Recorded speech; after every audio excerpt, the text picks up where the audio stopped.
Prime Minister Mark Carney is facing questions about the future of Canada's emissions target after pausing another key Trudeau-era climate policy. Canada's electric vehicle mandate was set to require 20% of vehicles sold next year to be zero emission. But Carney said Friday that his government is waiving that target for next year and is putting future EV targets under a 60-day review.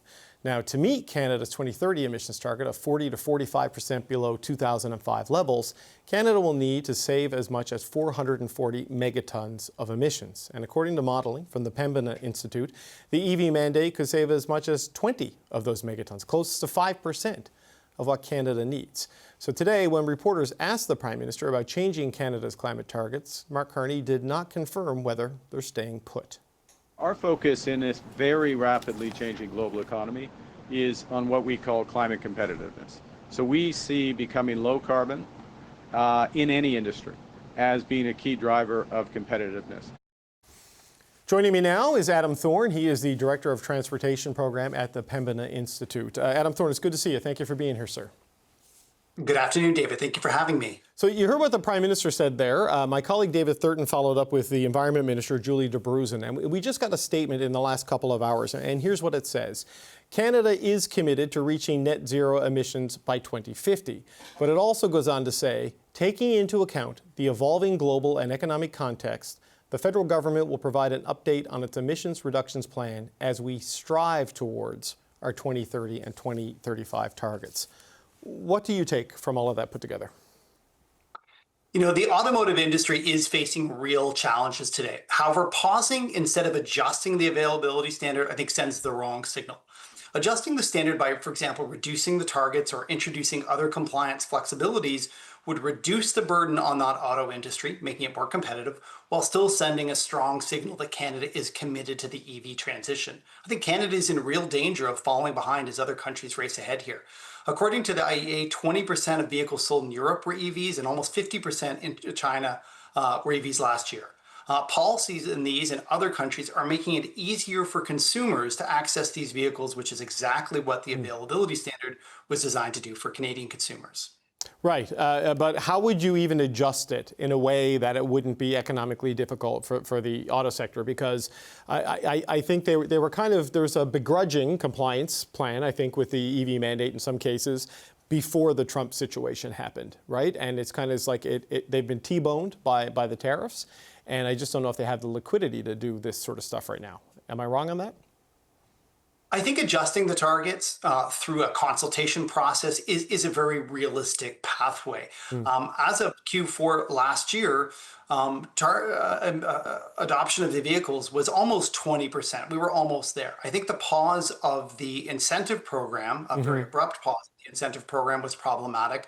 And of course, right now, as the government signals that they are going to reintroduce that purchase incentive, it's really depressing the uptake of the vehicles. Why buy an EV today if you think there might be an EV rebate offered tomorrow? And so I think we're seeing some short-term turbulence. There's no question of that. But there are ways to build into this regulation the flexibility that automakers need while ensuring that Canadians still have access to those vehicles. Right. So the idea of using market incentives and market forces to change behavior, there's a level of market distortion happening now with the indecision and the changes, and that's complicating things even further. But, you know, I wonder on big picture, on where do you think the whole climate agenda is going in this country, right? Because the Prime Minister's first act was to get rid of the consumer carbon tax, and, signing that basically on his first day after taking office. And now the pause on the EV mandate, you're punching a hole of anywhere from 10 to 15% in the emissions reduction plan by 2030. And now this broader climate competitiveness review. I mean, where do you see this potentially going? I think it is encouraging that there is a pause and not a simple cancellation of the policy. I think that does give the opportunity for us to offer options for the automotive industry to remain competitive while at the same time moving forward with these types of policies. The availability standard is a really important climate policy, but it's not just a climate policy. It's also about affordability. An analysis by Clean Energy Canada showed that over 10 years, Canadian households could save $30,000 to $40,000 by choosing an EV over a gas vehicle. The availability standard ensures that Canadians have access to the full range of affordable EV options. It's also a health-related policy.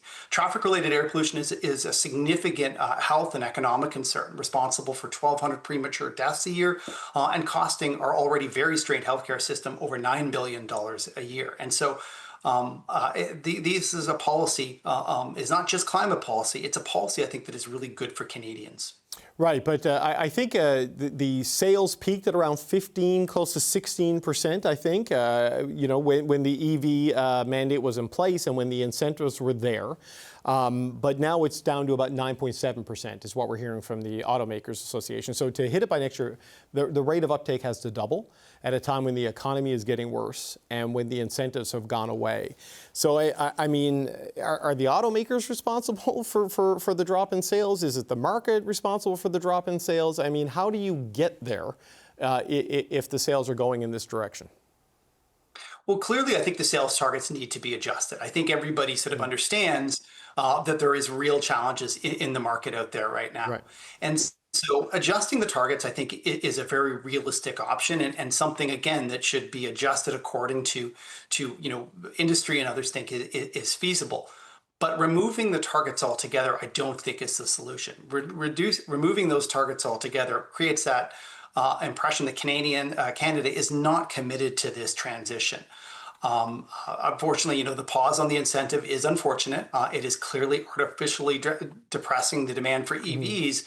And so I think the government clearly signaling, when that incentive will be reintroduced will go a long way to resolving some of those challenges. Do you recalibrate by just setting a lower percentage threshold? It seems like there's not going to be any target, necessarily a mandate for 2026. It's do they do something down the road? And Brian Kingston from the Manufacturers Association told me that essentially let's set something for 2030 to allow the trade disruption to resolve and allow the market to adjust. I mean, is that a realistic option as you see it?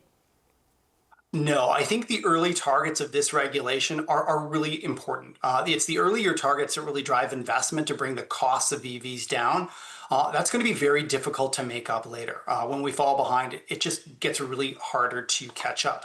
Again, what we're seeing is uptake of these vehicles race ahead in other jurisdictions in Europe and in Asia. Certainly we're seeing the same sorts of trade disruptions globally. But a clear target, one that is certain, obviously is something that is needed. And it's particularly needed, I think, in order to incentivize charging infrastructure. I think the automotive industry has very rightly identified Canada's need to increase its charging infrastructure availability.